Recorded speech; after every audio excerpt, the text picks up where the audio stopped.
Howdy, and welcome back to Lecture 1, Video 2. As soon as I can figure out how I can get these lights to move. There we go. So we were talking about the Basel Accords, the terrorist attack, the Hurricane Katrina, and then think about this. We're talking about a terrorist attack, a man-made event, man against man. We're talking about Katrina, nature against man. We're talking about financial impact, the Basel Accords, the financial scandals, 2008 when the credit markets collapsed. So we're going to just continue this to kind of begin to start thinking about how we're going to think about risk and enterprise. And then, like I said before, I want you to expand your notion of both of those. And I want you to think, every time you think of the word risk, think what's the potential impact? What's the consequences, right? So another way to look at this is the rating agent scrutiny. And in 2005, actually somewhere between Enron and the financial collapse of 2008, and by the way, we talk about 2008, I went to law school late in life, and before I went to law school, because I was investing time and considerable money, taking myself out of the job market and studying, I did an analysis, and there was going to be this incredible shortage of attorneys, and I was going to have this great career and all this stuff. And then my last semester of law school, I went completely straight through law school. I didn't intern. I did a short summer program in Russia, and St. Petersburg, Russia, and I came back, and I'm going to graduate early, just 2 years and one semester after I started. And I remember still the morning in September when I would have my TV on in my student apartment because I completely downsized. I sold the Volvo, was driving a Honda. I sold my big house in Austin. I was living in this little student apartment. I was living the dream, as my son would say. And I still remember hearing the words of the credit markets falling and the disaster. And this was September 2008. Suddenly, all those dreams of a second career, not immediately, but eventually I realized, and it actually wasn't my second career, by that time it was probably my fourth or fifth, but whatever, a new career in law, were gone. They were gone. Since then, the legal profession has never recovered. We have too many lawyers. I think 10% of licensed attorneys are still unemployed. For someone who was getting out of law school by that time in my mid-50s, even though I felt like I had this great amount of expertise and experience, nobody wanted it. Right? They wanted kids right out of school that were so desperate to get jobs and the like. So, when you think about this, you do your analysis like I did, you do everything right, you make your plans, you change your life, and something happens, and you have to roll with it. It took me 7 years to get a teaching job, and then a year and a half later I got recruited from A&M, and then a year and a half later I'm teaching you guys, or 2 years later, and it began to explode, but it still took several years to kind of overcome what had happened. And this is the way it works. What's the risk? What's the impact? What's the long-term consequences? How are you going to deal with it? How are you going to mitigate it? Are you going to accept it? Are you going to just, my son-in-law said, why don't you just buy a house out in the suburbs of Houston and substitute teach? And I'm like, oh, no, I don't think I can do that. So I kept cranking, and good things happened. So another aspect of this, sorry for the, sideways diversion, but I'm sure every one of you could tell me a similar story. Something that you've had, that you've examined the risk, you've analyzed the risk, you've put a plan in place, and then it doesn't go according to plan, and so you have to alter that plan. That's what I'm talking about with the risk, the impact, the consequences, the different level of stakeholders. So there was a rating agencies, they began to look at ERM programs. I still remember in the 80s and 90s when they started talking about enterprise risk, and it was SAP and some others, and you would try to get on it and use these complex software products, and it's supposed to help you do all this enterprise management and your risk, but you were basically taking your business model and forcing it into this preconceived notion of how the business should run. And when they talked about risk, it was very easy. Give them a probability and they can, shoot out the answer. Well, fast forward, we know that's not true. So these advanced global practices, we talk more about enterprise risk management now, very differently than we would have 20 or 30 years ago. For these very ways it's talked about, the rapid advancement, the growth beyond requirements, the continual evolution, the expansion into all sectors. How do we practice this? Every major accounting firm not only has accounting firm, but has a risk management arm and talks about it on the enterprise level. So now our risk management has become such a part of how we view companies that they want it to be public knowledge. In cybersecurity, again, if you have a breach or if you have something that you discover, even if it caused no impact, you're required by SEC now to release that under the material rule. If it's going to cause a change in my decision, if it's material enough to alter my decision of how I'm going to invest in your company, well, this whole thing is, again, it's a man-made metric, and you can have something graded A or A plus or highly graded, and then it's good or bad. It's only as good as the framework to grade it, okay?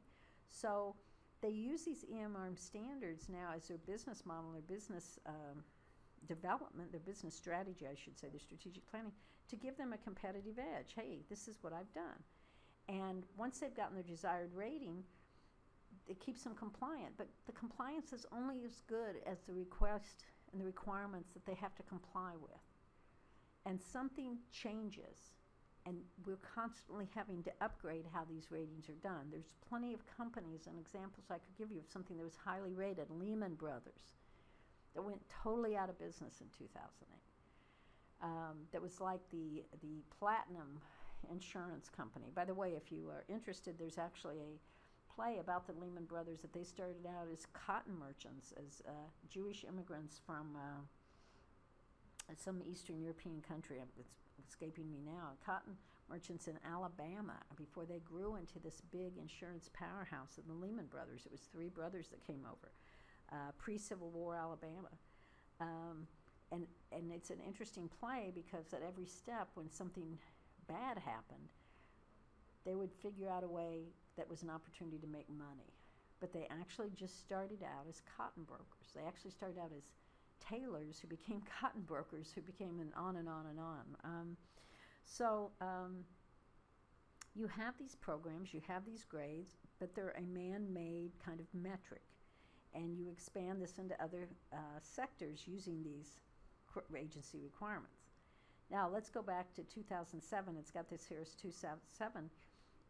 The crisis became apparent in 2008, but it started earlier. Just like now, there's always this talk, are we in a recession yet, or this or this or this or this. Again, you had highly rated agencies, banks, major banks, all this lending. We were lending too much on risky programs. It was all about the risk. Once the house of cards began to fall, it pulled down banks. There's some great literature, some great books, some great documentaries made on how close we came to losing the whole thing, that they were brokering deals for the big banks to buy the small banks and all this stuff. But it basically showed that they didn't have the best risk management practices throughout the enterprise. They were giving mortgages to people who didn't deserve them. And I don't mean to say that like judgmentally. They couldn't handle them.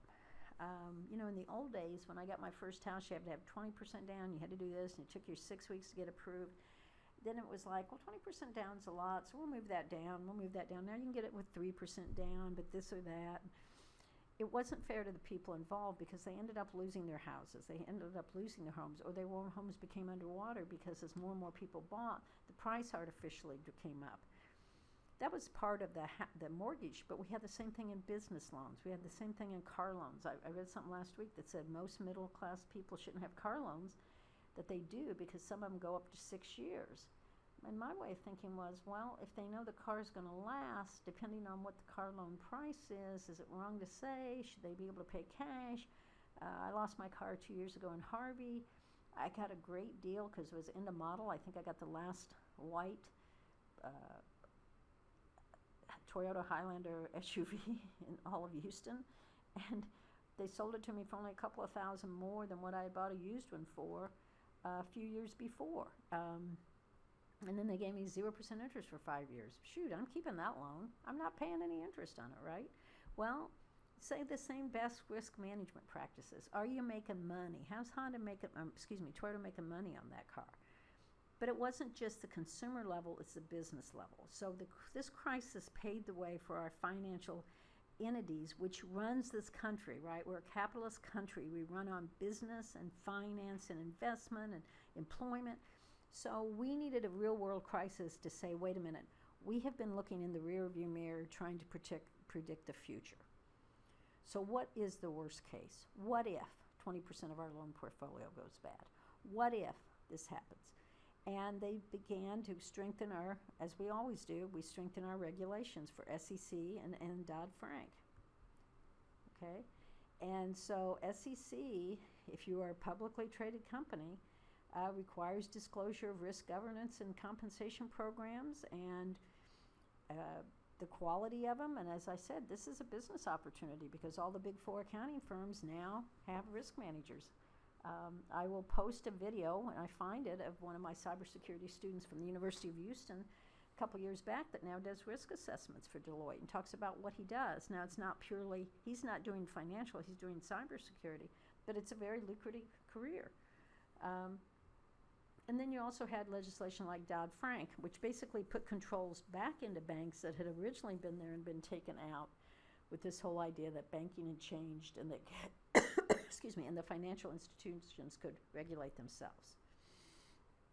So think about the worst thing that could happen. Now, I don't want to make you paranoid.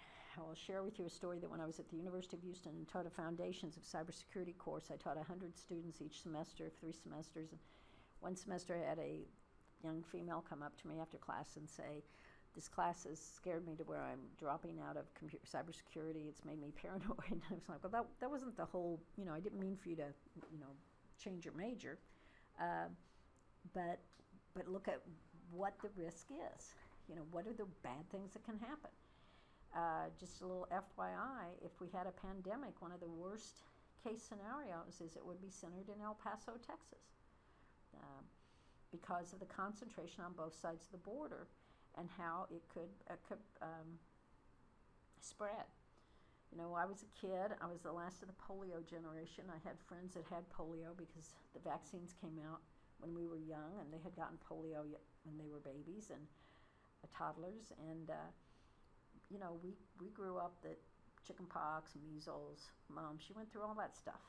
Now kids can get vaccinated. They don't have those diseases. And so we begin to lull ourselves into this. Well, then bad things can't happen. But as this says, in 2009, you had this worldwide H1N1 flu pandemic. And wait, the flu, that killed a lot of people in 1918. I think the statistics are that more people in the United States died of flu than died in the war, World War I. Wait, that flu? I mean, we thought we'd conquered all these diseases. People don't get polio now. They don't get these childhood diseases. Pirates, the pirate hijacking. Wait, and I think people think the pirates are sitting out there looking on the ocean. Oh, is that a ship? Let's go get it. No, they're on the internet. They know where their ships are going. They know where to attack them. They know what things are going on. But it almost seems like a throwback to the, 1800s. So one of the things we want to talk about in this class, and of course I'm a technology person, so although that's kind of a joke since I couldn't get this, had to get a whole new computer, by the way, to record the videos. I'm on a completely different new system than what I spent, half of yesterday trying to use. But one of the things we want to look at is long-term trends. Look at it in technology, look at it in information. We are going to talk about data analytics. The truth is there's always been tons of data around us. The difference is, just as I said in the introductory lecture, now we can store it, we can process it, we can analyze it, we can slice it, we can dice it, we can blend it with other sources of data, and we can make all these conjectures about it, all these conclusions. So look at the long-term trends, and technology, information, data, these are enablers. It's always been there. Now, how are we going to use it? How are we going to predict that you're going to go into a grocery store in 3 days from now and what you're going to buy based on your past behavior? That data's always been there. But now you ring out with an electronic card, you've got a customer loyalty number. I can track this. I can know pretty much when you're gonna show up, what you're gonna want.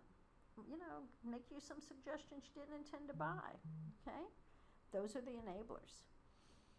And so when we talk about what ERM is, I said in the beginning, it's kind of an amorphous term.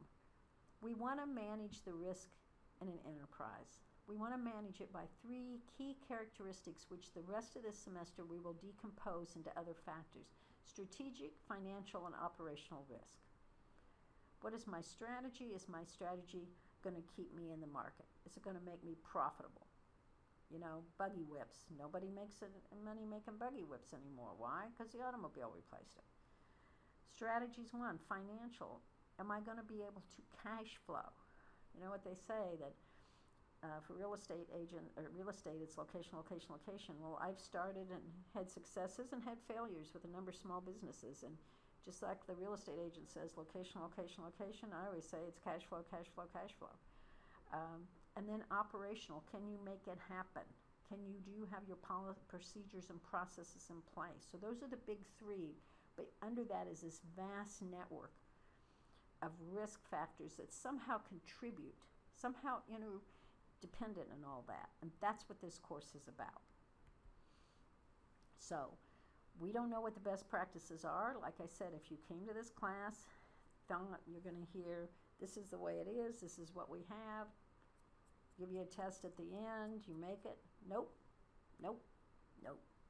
We are in an exciting time because nobody knows how to do this. Some are better than others.